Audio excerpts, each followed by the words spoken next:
Here's another important video from the Personal Defense Network.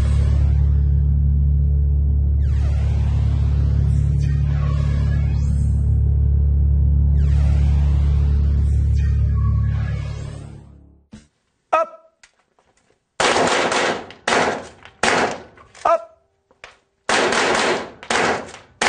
Practicing with your rifle, particularly with your rifle and your pistol, is incredibly important if you ever intend to be able to use a rifle for self-defense or defense of others, whether it's in your home or in public. Running through a variety of drills to help you deal with malfunctions, deal with reloads, and of course dealing with transitions between the rifle and the pistol is incredibly important. One thing to keep in mind is you're still training for exactly the same incident, regardless of whether you have a long gun or a pistol. But to think that just because you're training with a rifle, you're going to have to train at a further range, particularly an extreme range for self-defense, isn't realistic. The situations that you might find yourself in, particularly in your home, are going to be consistent. What's not going to be consistent is what firearm you choose to use to defend yourself. So having a rifle doesn't automatically mean that you're going to just train at 50 or 100 or some extreme number of yards away from the target. You're still just as likely to have an extreme close quarters encounter, particularly in your home, which is where you're most likely to have a rifle. So we still don't want to train much further than this away from the target. And in fact, we're going to get much closer as we do our drills. We're going to start with a standard drill, multiple shots, aimed at center mass or high center chest, as we like to say in the combat focused shooting system. That high center chest is where we really want to be.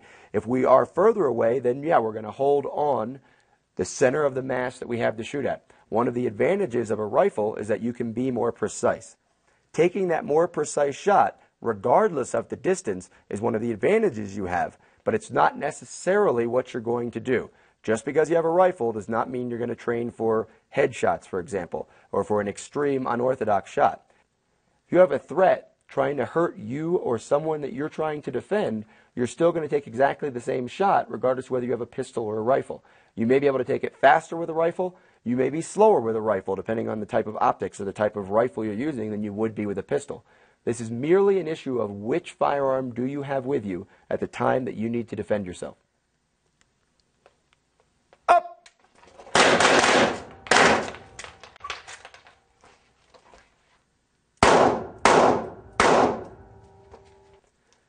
Transitioning with a rifle to your sidearm, if you happen to be wearing a pistol, is incredibly important. Knowing how and when to do this is simply a matter of being on the range with both the rifle and the pistol and knowing when to switch. Now, what you just saw was Brad went ahead and took a one-handed shot with his sidearm. He felt confident, given the balance of speed and precision of this incident, on making a shot that was combat accurate in an efficient time with one hand fully extended with his pistol. If he did not feel confident, he would need to drop the rifle. The next time Brad needs to reload or next time he has a malfunction, he's going to make a transition simply dropping his rifle because it does not have a carry strap or a sling. On the other hand, John is wearing a sling. He's wearing a three-point sling that will allow him to transition more quickly and without losing the rifle or risking damage to the rifle, which in a critical incident would not be of a great concern. He's simply going to let go of the rifle, reach down to his pistol in transition, and be able to take that two-handed shot. Up!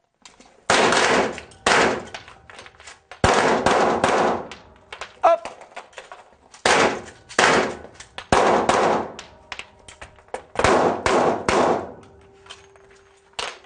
Of course, one of the problems we have, and this is the difference between tactical training and administrative training, is that people don't want to drop their rifles.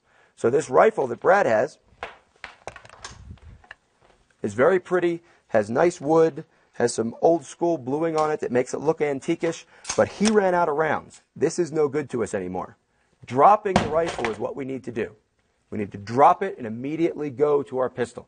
We can't afford to be taking time to lay it down. We can't be worried about putting the rifle down. And the problem isn't that you'll be worried about putting the rifle down nicely in the middle of a critical incident. The problem is the habit. And if you get into the habit of putting the gun down, when you're in that critical incident, need to be shooting, you're going to do exactly the same thing. So we want to get into the habit of dropping the rifle, or perhaps investing in a sling or carry strap for the rifle so we don't have to drop it. Up!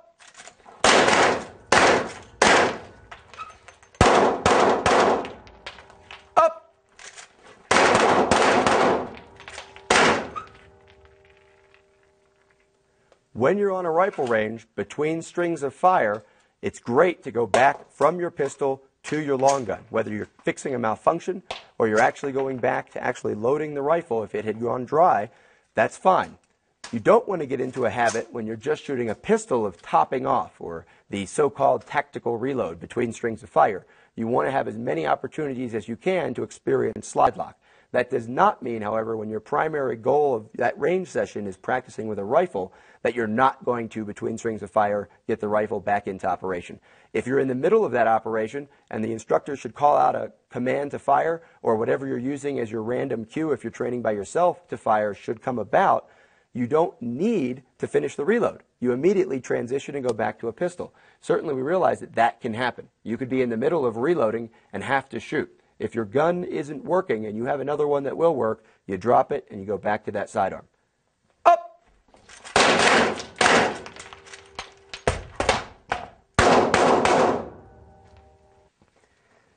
As we look at these targets, we can see that a higher degree of precision for that pace of shooting was attainable because we had a long gun over a pistol when we were further back. Of course, the shooters were going through transitions and not only dropped some shots out of our preferred target area with the rifle, but primarily with the pistol. Particularly going over to this target, as you can see, after a transition, we had a lot of hits off of the combat accurate area that we're looking for. That's a problem with rifle over pistol. If you are shooting a rifle at a given distance and you feel like you're within your balance of speed and precision model to get the hits you need to get, and you switch to a pistol, you might need to slow way down. Or you might even be in a situation where you can't use a pistol. What we're going to do now is move up closer and actually take a look at what this is going to look like when we're at more reasonable, practical, plausible combat distances with a rifle. Eventually, you're going to see that you might be able to shoot faster with a pistol at extreme close ranges than you can with a rifle because of different sighting systems and the speed with which you can bring the pistol into action versus the rifle. We're going to take a look at that. And also keep in mind that on this range we are using a pistol caliber carbine here. This AR type is a 9mm, the same as the handgun that John is using. Brad is using a revolver that shoots the same 38 special rounds that his lever action does. That may or may not be the case in your world. You may not have interchangeable magazines. You may be using actual rifle calibers and then actual pistol calibers in your pistol and your sidearm. So keep in mind you may not have that interoperability of ammunition versus one platform to the other. We've moved up to a more practical defensive shooting distance, certainly a more plausible distance for any situation which would occur in the home. What the shooters are going to do now is not use their sidearm. They're going to assume that they only have their long guns and they're going to have to do their lateral movement and actually do a reload drill, get their gun back into operation as fast as they can.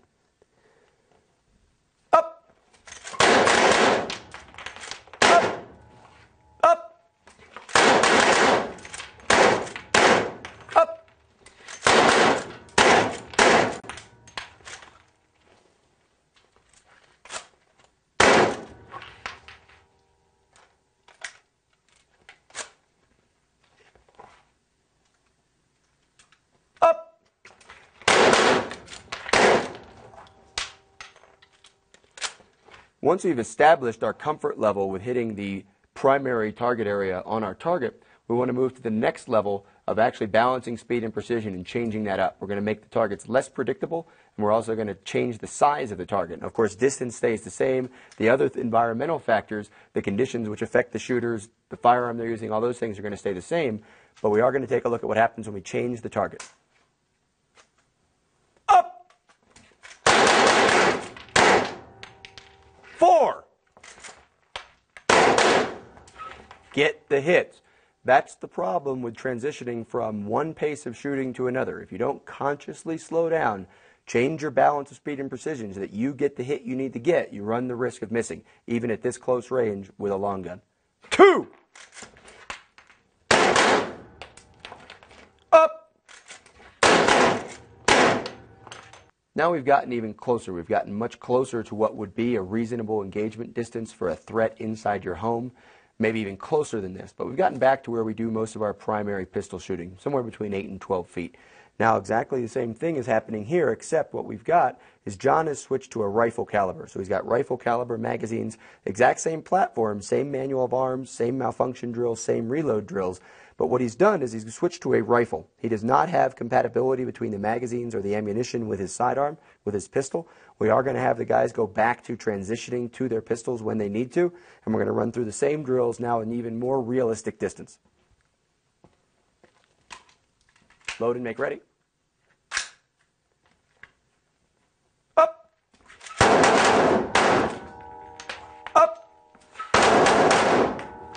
Up. 4. 3. Up. Up.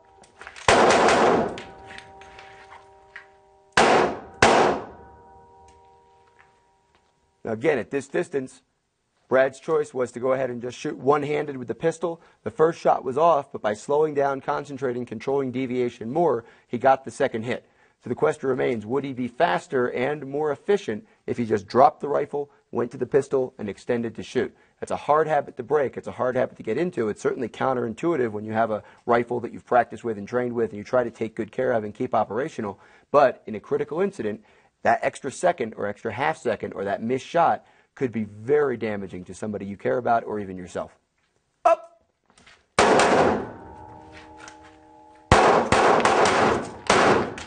2.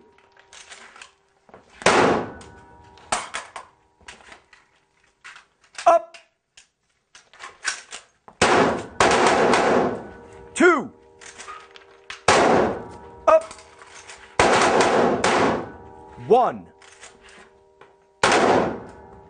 Good hits. By going through drills like this over and over and over again, eventually students will find their balance of speed and precision. They'll understand how much deviation they need. So regardless of what led up to that, they both each got good hits on the less predictable and smaller size target. Now, once they found their pace, the trick is to keep it consistent and be able to transition from that main shot that we have, which is our default training, which is the main mass area, the high center chest of our target, to an unorthodox target in case the situation demands it. Up!